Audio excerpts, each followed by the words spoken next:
ও ভাবি, শুনলাম আপনার নাকি বিদেশি কোম্পানিতে চাকরি হয়েছে। অরুণ ভাই ঠিকই শুনছেন, কালকে থেকে চাকরিতে জয়েন করব।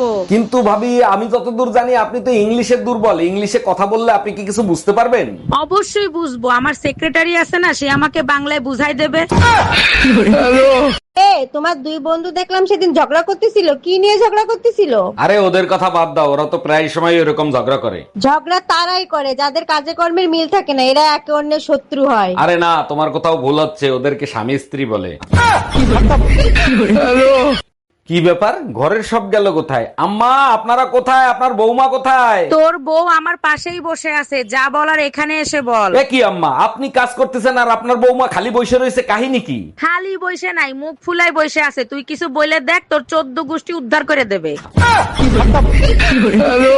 কি হয়েছে অরুণ ভাই? কাল রাতে মারামারির আওয়াজ পাইলাম, ভাবি আপনারে মারছে নাকি? কাল দুপুরে যখন বৃষ্টি হচ্ছিল, আমি বেলকনিতে বসে বসে দেখতেছিলাম, তাই দেখে আপনার ভাবি আমারে পিটাইছে।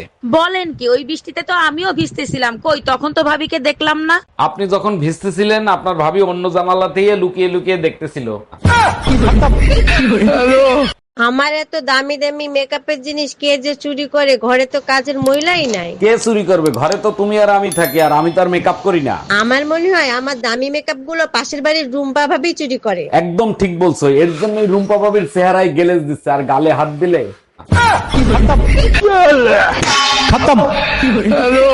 অরুণ ভাই, আপনার জন্য একটা মেয়ে দেখছি, কিন্তু তার একটা শর্ত আছে। বলেন কি ভাবি, তাই নাকি? আপনি তার সাথে কথা বলেন, আমি তার সব শর্ত মানতে রাজি আছি। অরুণ ভাই, বিয়ের পরে সে কিন্তু শাড়ি পরবে না, টপস আর জিন্স পরবে। আরে ভাবি, আপনি বিয়েটা শুধু করায় দেন, প্রয়োজন হলে বিয়ের পরে আমি শাড়ি পরবো। জানো রুম্পা, এক গবেষণা করে দেখলাম বিবাহিত পুরুষরা বউয়ের ভয়তে আশপাশে ভাবিদের দিকে তাকাতেও পারে না। এতে গবেষণা করার কি আছে? ঘরে বউ থাকতে আশপাশের ভাবিদের দিকে তাকাবে কেন?